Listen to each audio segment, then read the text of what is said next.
So welcome to this lecture which is on dominated convergence theorem, and it is a continuation of my previous lecture which was on monotone convergence theorem, Pathus lemma and dominated convergence theorem.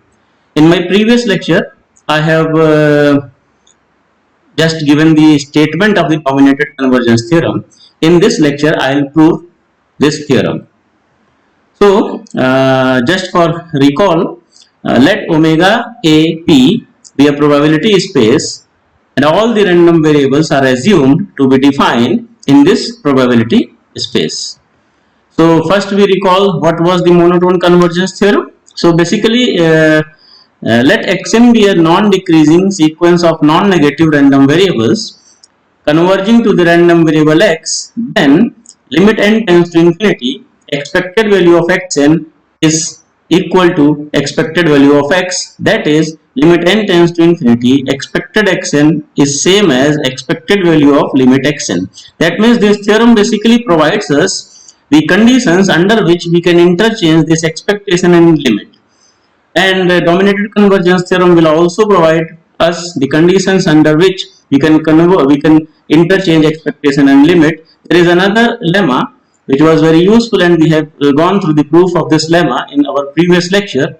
And this lemma says, this is Pathus lemma, and this says for a sequence of xn of non-negative random variables, that means if random variables are only non-negative and they are not decreasing or increasing kind of thing, then expected value of limit inferior xn is smaller than or equal to limit inferior of expected xn. So these two things, these two theorems we have proved in our previous lecture, and then we have given this corollary which says that if mod xn is dominated by y, where y is integrable, then xn converges to x almost surely implies expected xn converges expected x. So this theorem in general measure, this is known as the dominated convergence theorem. But we are talking about probability space which has a finite measure. So this can be strengthened with the following theorem, which I am calling dominated convergence theorem. This says that if xn is smaller than is dominated by y almost surely, where y is integrable, then xn converges to x in probability implies expected xn converges to expected x. See, we know that the convergence in probability is weaker than convergence almost surely. So this theorem is actually stronger than this one. Here we can also put almost surely, mod xn less than or equal to y almost surely. We can put that also, and we will use this corollary in the proof of dominated convergence theorem. So let us start with the proof, and there are three things we have to see. First thing is mod xn is dominated by y almost surely, and xn converges to x in probability. These two things implies that xn minus mod xn minus x, which is less than or equal to mod xn plus mod x by triangle inequality. Now mod xn is dominated by y and xn converges to x, so mod x will also be dominated by y. So these two things dominated by y individually, and therefore it is less than or equal to 2y almost surely. Next, xn converges to x in probability. We know that this is if and only if xn minus x converges to 0 in probability, and expected xn converges to expected x if and only if expected xn minus expected x, which is same as expected value of xn minus x converges to 0. So what we are doing in these three statements, we are actually focusing on xn minus x.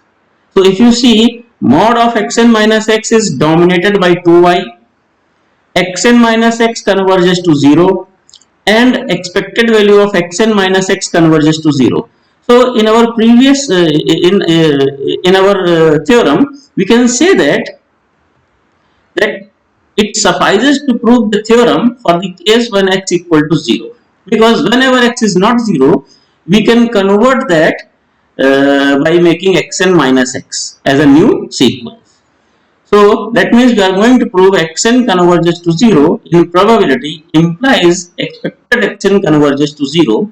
Instead of proving xn converges to x in probability implies expected xn converges to expected x. Because whenever this will be the case, we can convert that sequence of random variables by these three observations into 0.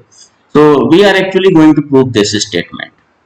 And for that, consider the sequence of expected value of xn's. See, expected value of xn's will exist because xn's are dominated by y and y is integrable. So this sequence will exist. This is a sequence of real numbers, but we do not know whether its limit will exist or not. So, but limit inferior of this sequence always exists, as we know that limit inferior always exists.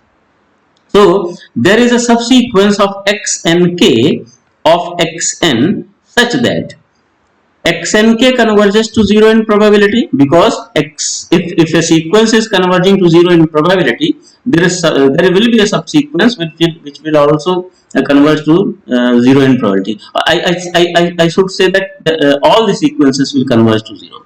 But we are actually focusing on limit inferior of expected xn. So we are just finding a subsequence of expected value of x and k which will converge to limit inferior, because it always exists and we know that there will be a subsequence which will always converge to limit inferior. Now from this subsequence, since this x and k converges to 0 in probability, we know that from our previous knowledge that there exists a subsequence of x and k, call it x and kj, which will converge to 0 almost surely. That means if there is a sequence converging to 0 in probability, then we can find a subsequence converging to 0 almost surely. That fact I am using here.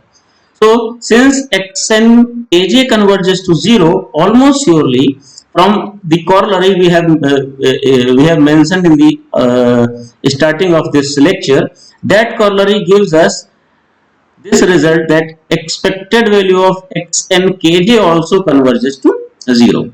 Now see, we have this expected value of x and kj. This is a subsequence of expected value of x and kj.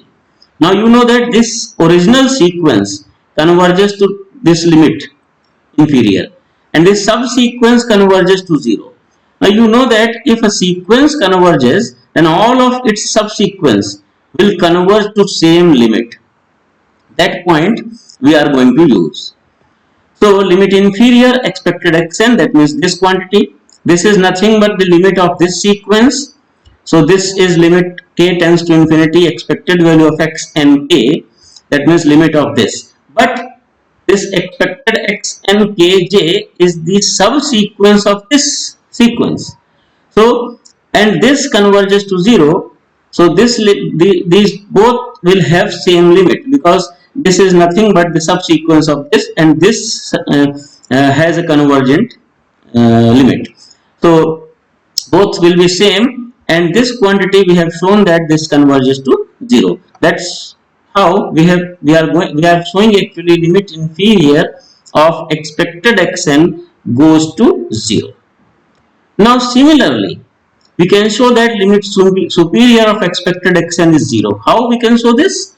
See, since this sequence is there, limit superior of expected xn will always exist, and if limit superior of expected xn exists, then we can find a subsequence of xn such that that subsequence will converge to 0, and expected value of that subsequence will converge to limit superior of expected xn.